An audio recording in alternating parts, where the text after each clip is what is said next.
Welcome to the Tough Decisions Network. This is our special Sunday edition called Survive and Thrive with Dennae. Your host, Dennae Handford, will dive deep into chapter-by-chapter discussions on specifically selected books to help you make better decisions as an entrepreneur. Visit toughdecisions.net to sign up for our free weekly entrepreneur email. Before we get started, let's hear from one of our sponsors. Have you ever thought about investing in real estate, but find yourself so busy that you don't have time for it? Do you have FOMO, which is the fear of missing out? At HandfordCapital.com, we help investors with passive real estate investments that project better returns than traditional investment vehicles such as the stock market. If you'd like to find out more about our passive real estate investments, visit HandfordCapital.com. That's HANDFORD capital.com. We will jump on a call with you to discuss your investment goals and to see if our investments are a good fit for you. This advertisement is not to be construed as an offer or recommendation to buy or sell a security. Visit HandfordCapital.com. Thank you for joining me today on our Sunday edition of the Tough Decisions podcast. This is Dennae, and I'm excited to talk with you today about a sixth characteristic of the world's most powerful presentations done by some of the world's top minds. And we'll get into that in just a second. Just to briefly let you know, maybe this is the first time you're joining us, or maybe you don't remember, we've been talking through some of the most important concepts in a book called Talk Like TED, The 9 Public Speaking Secrets of the World's Top Minds. It's written by a man named Carmine Gallo. And essentially what he has done in this book is watch hundreds upon thousands of hours of the TED Talk presentations, and he has pulled together what he says are the 9 most important characteristics of these presentations, which most people, even if you haven't watched a lot of them or heard a lot of them, you're probably familiar with the setup there and kind of how those work. And I think we've been able to gain some pretty valuable insights into how to develop and give a powerful presentation. Communication is so important in every aspect of life. And business, family, social life, whatever it is, we really have to be able to communicate the ideas and thoughts that are most important to us. And so today I want to talk to you about the sixth characteristic, which is humor. The title of the chapter is Lighten Up, but essentially we're talking about humor and the ability that humor has within a presentation to disarm the audience and allow them to maybe even consider things that otherwise they would not even give a second thought to. Now, as we've done before, I want to share with you just a couple of points taken from some neuro research on humor. Like the other characteristics that we've talked about, humor is something that the human brain really loves. It's a way of making the message new and novel, even if it's an old concept or an old idea. And humor can get our attention. It can help us remember longer. And interestingly enough, it also makes the individual, the speaker, more likable.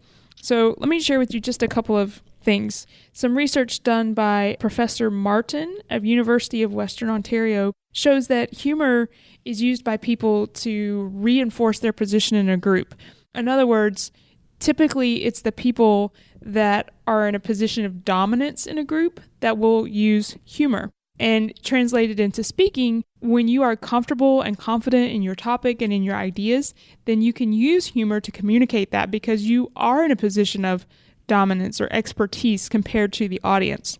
It's also used as an ingratiation tactic.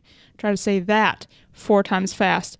Ingratiating meaning a way of getting ourselves into a position of favorability. I thought it was interesting, the point that Carmine Gallo brings out here is that, if you've ever studied the lives of the really, really good comics, not all, but many of them have experienced either a prolonged period of difficulty as a child.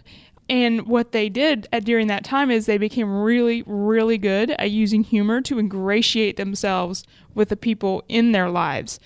And, I've actually observed this myself, even in the classroom. You always have 1 or 2 students who are particularly adept at being funny.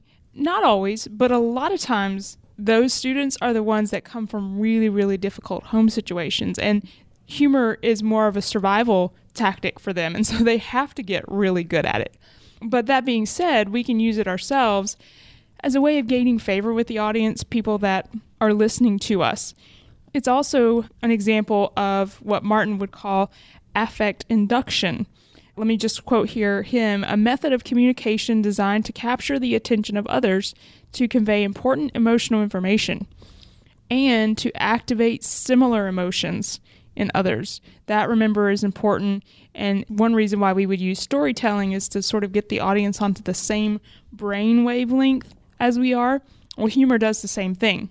Studies show that when we meet people who have a good sense of humor, we're more likely to attribute other desirable traits to their personalities.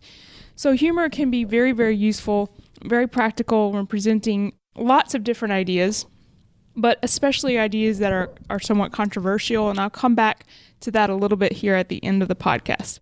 Some research done on the effect of humor in the business world shows that there's a positive correlation between individuals who use humor effectively and their compensation, yearly compensation amounts. Now, what does that mean? Well, I mean, there's several different ways of looking at it, but essentially the researcher, Fabio Sala, said that it actually, he believed, was more due to their high emotional intelligence of the people using humor than anything else.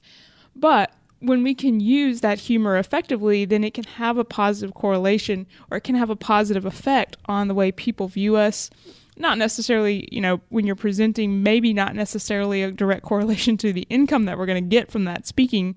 But if you, consider the effect that a business presentation might have and a little bit of humor, what that could do to the effectiveness of it, then there may be a correlation there as well. Now, the first point that Gallo makes about how to add humor to our presentations is, I think, maybe the most important, and that is, don't try to be funny.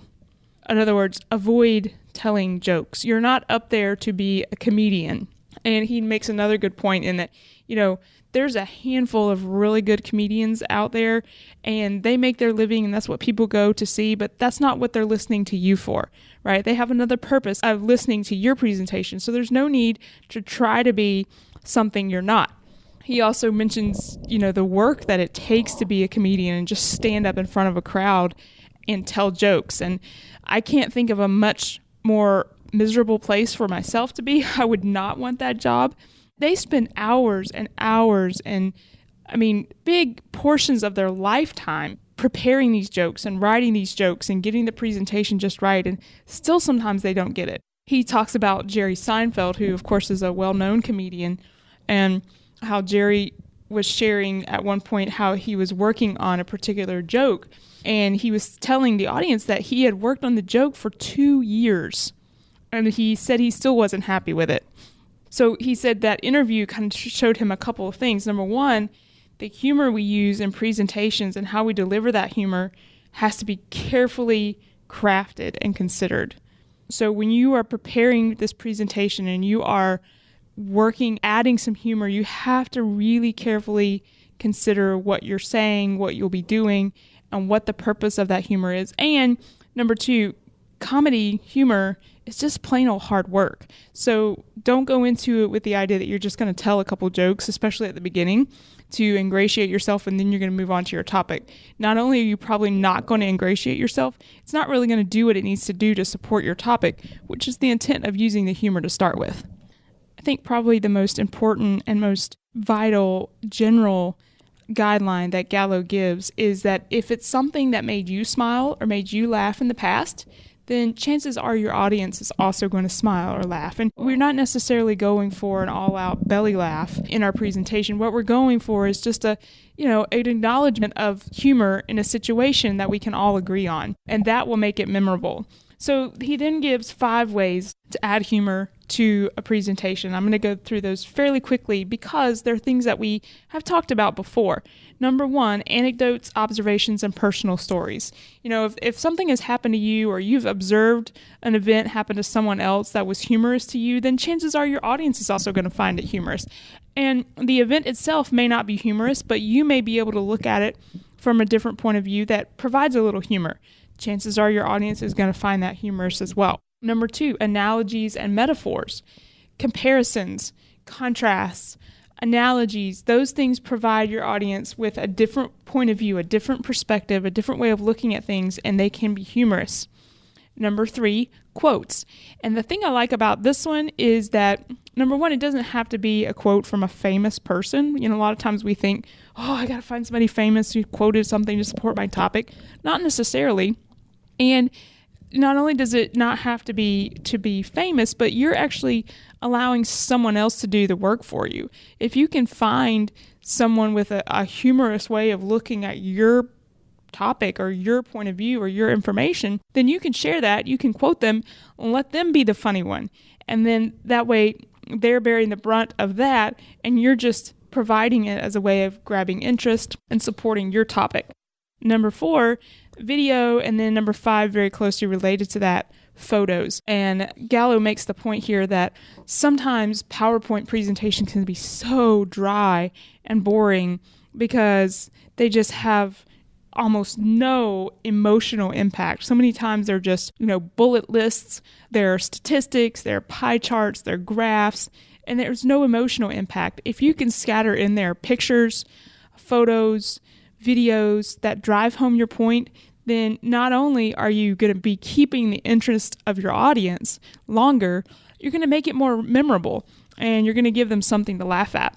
I want to end today by quoting from Chris Bliss, and he is a TEDx speaker. You could actually find his entire TEDx presentation online. I looked it up and watched it, and it's very powerful. He speaks on a topic, and as a side note, the title of his presentation is Comedy is Translation. And I found that interesting because of what we had talked about previously concerning the shortness of the titles, the Twitter-worthy headlines, if you will. Comedy is Translation definitely got my attention. But I want to quote from him here as far as what he says is the importance of humor and why we should add humor to our presentation. He says, "There's this mental delight that's followed by the physical response of laughter, which, not coincidentally, releases endorphins in the brain. And just like that, you've been seduced into a different way of looking at something, because the endorphins have brought down your defenses. This is the exact opposite of the way that anger and fear and panic, all of the flight or fight responses operate. Flight or fight releases adrenaline, which throws our walls up sky high. And the comedy comes along dealing with a lot of the same areas where our defenses are the strongest: race, religion, politics, sexuality. Only by approaching them through humor instead of adrenaline, we get endorphins, and the alchemy of laughter turns our walls into windows, revealing a fresh and unexpected point of view." I love his analogy there, or his metaphor of turning our walls into windows, and the power that humor has to allow us to break down where we normally would have thrown up a wall. We're not going to discuss this. We're not open to any change at all. We would throw up that wall. With a little bit of humor, that wall might just turn into a window where we'd be willing to at least look at it from a different point of view. And we can deal with difficult, hard conversations. When we can deal with difficult, hard conversations with a little bit of humor, we will be much, much more effective than, as he says, we throw up the walls when we, deal with adrenaline, and we raise those adrenaline levels in our audience. So use humor. Use it to keep your audience's attention. Use it to make your presentation more memorable, and definitely use it to get people to consider a point of view that they might never otherwise have been open to. Thank you for listening to the Tough Decisions Network. Be sure to visit toughdecisions.net to gain access to show notes for this episode and to join our free weekly entrepreneur email, where we will send you news about the latest technology for your business, inspiring quotes, and the latest books for entrepreneurs. That's toughdecisions.net.